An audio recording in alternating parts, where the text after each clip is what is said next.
Hello friends, welcome back to my channel. My name is Shelby and today I'm going to be talking about all my 5-star reads of 2022 so far.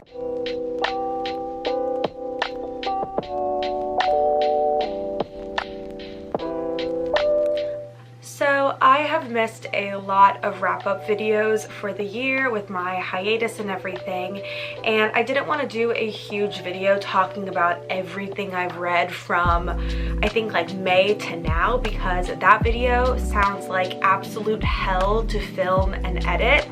So instead I thought I would just share the best reads of the year so far, all of my 5-star reads from January to now, and just give you guys a list of the books that I've really enjoyed this year. And I think that also just will make for a better video, a better viewing experience, because it'll let you know what books I truly cherished reading. So far in 2022, I have only given 10 books 5 stars, which is pretty low for me. I tend to rate based on how I feel about a book at the end of it.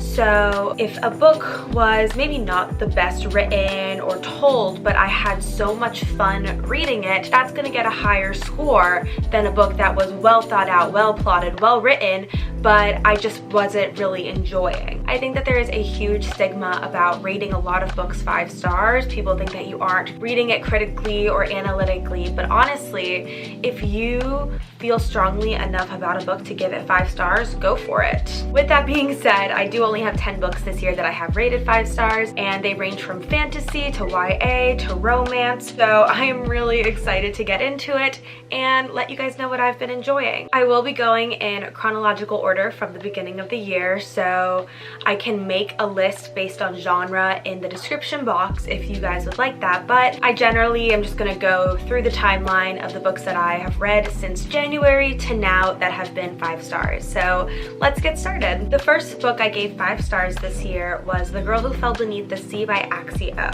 I believe I read this in January, and it was honestly such a beautiful read. The Girl Who Fell Beneath the Sea follows a girl named Mina whose lands have been ravaged by these deadly storms that have been sent by the sea god's wrath. Every year, in order to appease the sea god, her village sends a maiden into the water and sends her to the sea god's kingdom so that he will be appeased and not give back storms. But none of these women have ever returned, and the storms keep happening. When Mina's brother's love has been chosen as the sacrifice for the year, Mina protects her brother's happiness by instead sacrificing herself to the sea god. But when she gets to this magical realm, she notices that things are not always as they appear, as she fights to bring safety to her village and discover the mysteries that are set in the realm of the gods. This standalone fantasy was absolutely magical. I loved the descriptions of the realm of the gods. I loved Mina's journey into trying to figure out what is going on and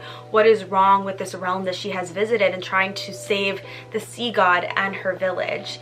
It is a story about sacrifice, it's a story about love, and it's just so beautifully written. This is particularly the Fairy Loot edition, and I'm absolutely obsessed with it. I actually got an ARC of the book before it was released, so I was really happy when Fairy Loot sent me a physical copy because it's definitely one that I wanted to have. So if you are looking for an ocean set fantasy book that probably is perfect to read in the summertime, this is a great choice. The next book that I gave 5 stars in 2022 was House of Sky and Breath by Sarah J. Maas. This is the second book in her Crescent City series, and it was probably my most highly anticipated for the entire year. This book was just absolutely everything. It continued the story of my favorite characters so well. I love how we really got an expanded worldview on the world that she built in House of Earth and Blood, which is the first book. This book just kind of follows the main characters named Bryce and Hunt as they explore the mysteries and the secrets of the place that they live, called Lunatheon. I'm definitely pronouncing the city name incorrectly, but there are a lot of different magical creatures who live in the city, and there are a lot of dark secrets that are hidden underneath the surface that they have to try to uncover. Unfortunately, that's all I can say without giving away the first book in the series if you have not read it yet, but I highly recommend you do. I really enjoyed it. I know that the first book has some kind of mixed reviews, I find that it's very heavy on the world building for the first half, but then the second half really picks up. So if you're someone who likes world building and fantasy stories and new worlds, then I would 100% highly recommend reading this series. And even if you don't, like, I promise it picks up. So this series is just everything. You essentially cannot be a booktuber, bookstagrammer, book talker without having at least heard of Sarah J. Maas. So this is a wonderful series. I loved it so much. Absolute automatic 5 stars. My next 5-star read was Little Women by Louisa May Alcott. This is a reread for me, but I don't think I've read this since, like, I want to say I was like in middle school. So this is the first time in a really long time that I've read Little Women, and it was just as homey and cozy as I remember. Little Women is a story about family and love and growing up and the bond between sisters, which is something that I really value, having 2 sisters of my own. I love how each sister is just so unique and so distinguishable, and yet it works when they're all together.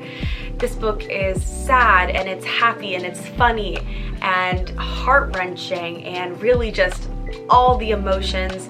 Little Women is a classic for a reason, and I highly recommend it to everyone who wants to pick it up. The next book on this list I actually don't have physically because my sister is borrowing it, speaking of sisters, and she took it with her to sleepaway camp, but it is Heartstopper Volume 4 by Alice Oseman. This is the 4th volume in her Heartstopper series. It follows Nick and Charlie. Charlie has been recently outed as gay at his all-boys London prep school, and he forms this unique bond with this rugby player named Nick, and Nick is also kind of trying to figure out who he is and his sexuality, and this series is their story.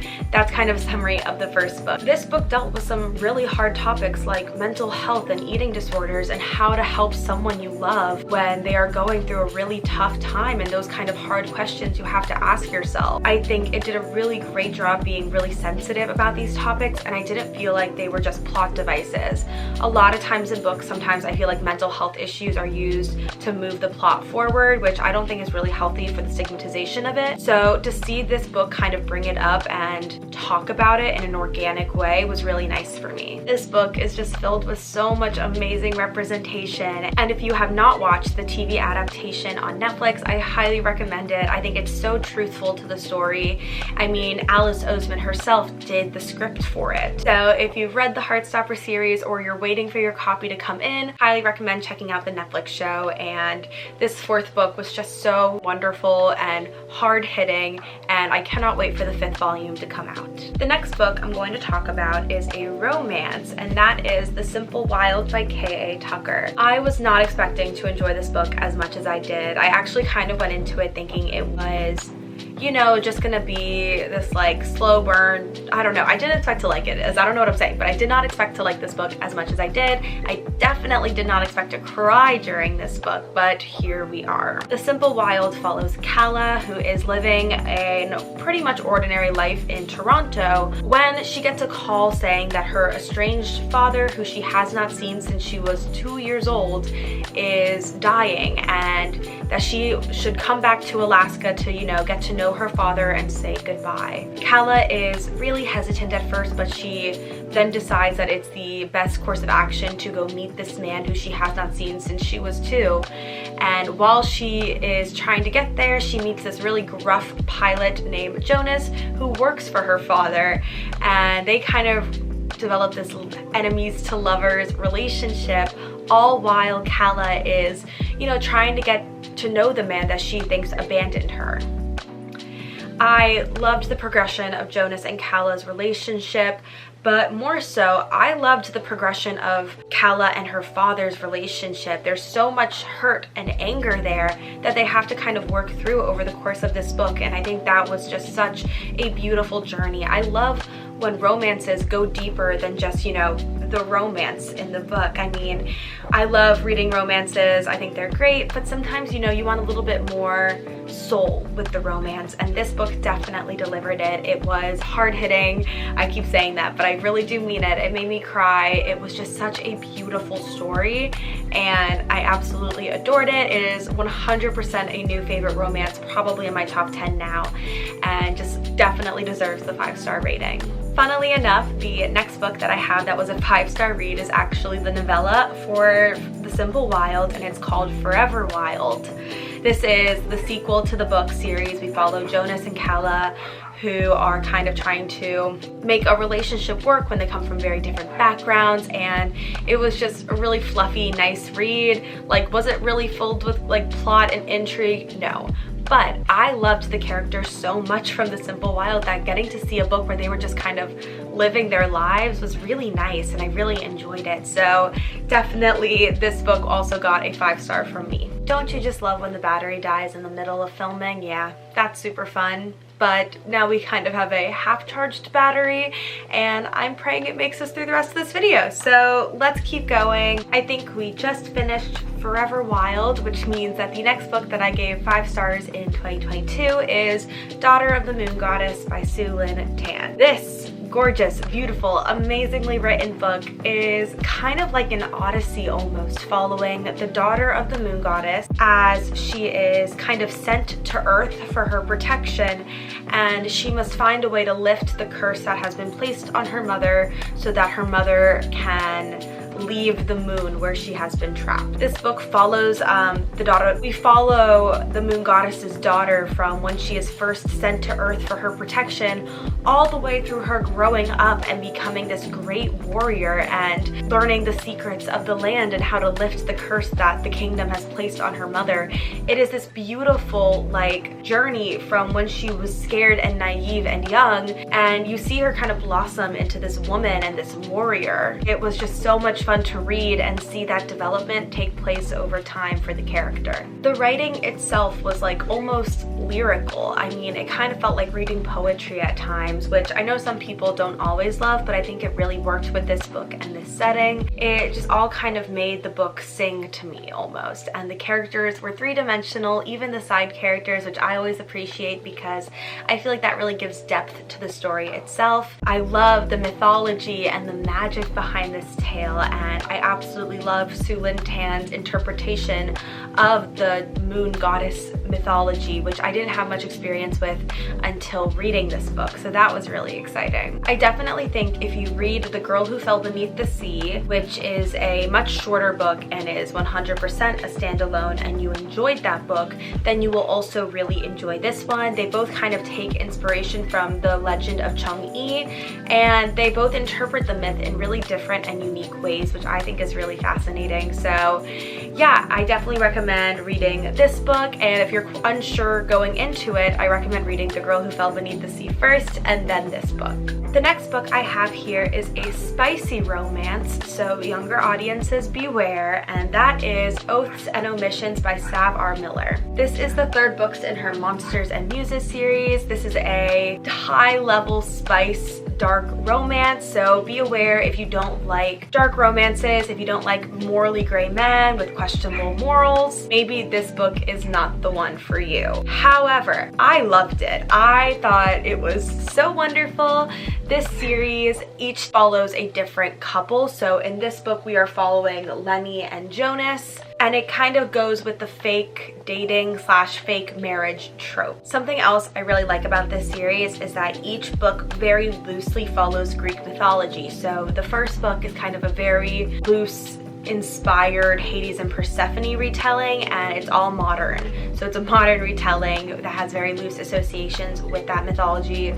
The second book in the series loosely follows Eurydice and Orpheus, and this book is supposed to follow, I think, Helen of Troy and Paris, and I really like how she was inspired of the myth but didn't, you know, copy it word for word like a lot of Greek mythologies do. This was chock full of spicy romance. I think it was really well written because, you know, sometimes the smuttier side of romance can be cheesy or just like overly weird. I don't know, but this was really well written. Smut, I always enjoy a good well written smut scene because that's the kind of person that I am, and this book was just like essentially impossible for me to put down. I enjoyed every second of it. Anyway, I really enjoyed this book. I really enjoyed this series as a whole, and I can't wait to read the next one. The ninth book that I gave 5 stars this year is The Fine Print by Lauren Asher. This was a book I picked up because it was talked about a lot on Bookstagram and Book Talk, and I figured, hell, why not? Essentially, This story is Disney World meets the Grumpy Sunshine book trope. It follows Rowan, who after the death of his grandfather learns that he cannot get his shares / money from his grandfather's corporation unless he takes over as manager at one of his grandfather's theme parks for a year or 9 months. This theme park is essentially Disneyland. It's called Dreamland, and despite his grandfather having created all these magical theme parks across the world, Rowan is not really into it. He's more focused on the money and business model and less concerned about the happiness of his patrons or employees. Then you have Zara, who is this aspiring engineer who wants to literally make people happy with the worlds and the rides that she creates. And when she gets the opportunity to finally build her own ride / park, she is ecstatic, but she is pretty pissed off at her new boss, who is Rowan, who is constantly grumpy. And as they spend more time with each other, they kind of get to know each other on a deeper level. You know, Rowan starts to look at the world through Zara's eyes and sees that the entire world isn't about cold, hard money, and that happiness can be found in the most unlikely of places for him. This book was just absolutely adorable. I loved kind of seeing Rowan's cold heart melt because of Zara. Zara was this constantly happy sunshine figure, and it was so nice to see that. I loved her positive outlook on life. It made me feel more positive while reading it, because while she knew that life isn't always happy and doesn't always have happy endings, she wanted to create a space where people could believe in those happy endings, and she wanted to create a more inclusive space at these parks. And she is so firm and steadfast in her beliefs that it's absolutely infectious and infects the reader as well as Rowan. This was the first book in a series of 3 books that all follow the Kane brothers. So Rowan is, I think, the middle kid, and the next 2 books will follow his 2 brothers and their kind of journeys to understand and love this business that their grandfather created and find love along the way. So I really enjoyed the fine print. I already own the second book, which is Terms and Conditions, and I can't wait to check it out soon. The final book on this list, and the book I gave 5 stars to most recently, is Love and Other Words by Christina Lauren. This book has been out for a really long time, but it recently got a cover makeover, and I think that's why I picked it up. I saw it on Bookstagram and I was like, that's a really cute cover. So this was definitely a cover buy, but it turned into so much more than that. This book follows Macy and Elliot, who were childhood best friends who kind of bonded over a love of reading until some unknown event blew them apart, and they haven't spoken in 10 years until they run into each other one day in their adult lives. At that point, Macy is engaged and Elliot is still in love with her, and you kind of follow their reconciliation through flashbacks to when they were first meeting and how they grew up together, and also scenes from the present. So this is a second chance romance. I don't usually love books where 2 people fall in love but one of them is engaged to someone else at the beginning of the book, but I think Christina Lauren did a great job navigating that plot point in a way that felt organic and not forced to me. It was just so beautiful, and I recommend it for anyone who is a bookworm and loves books, because this just really shows you the power of stories and love. I just loved every single aspect of this book. I thought it was absolutely wonderful. You can tell how much love they put into writing this. This book is just about love and loss and life, and I absolutely adored reading it. I absolutely flew through it, and I was just so happy to give this 5 stars at the end of my read. And those were all of the books I rated 5 stars in 2022. I hope you guys enjoyed this video. Let me know down below if you've read any of my 5-star books and what your thoughts were on them, and let me know what books you've rated 5 stars so far this year, because I would love to know. If you guys liked this video, please don't forget to like, subscribe, and comment. Hit the notification bell to get updates on when I post. I post every single week, or at least I try to, and I will see you guys in my next video. Bye! Love you guys!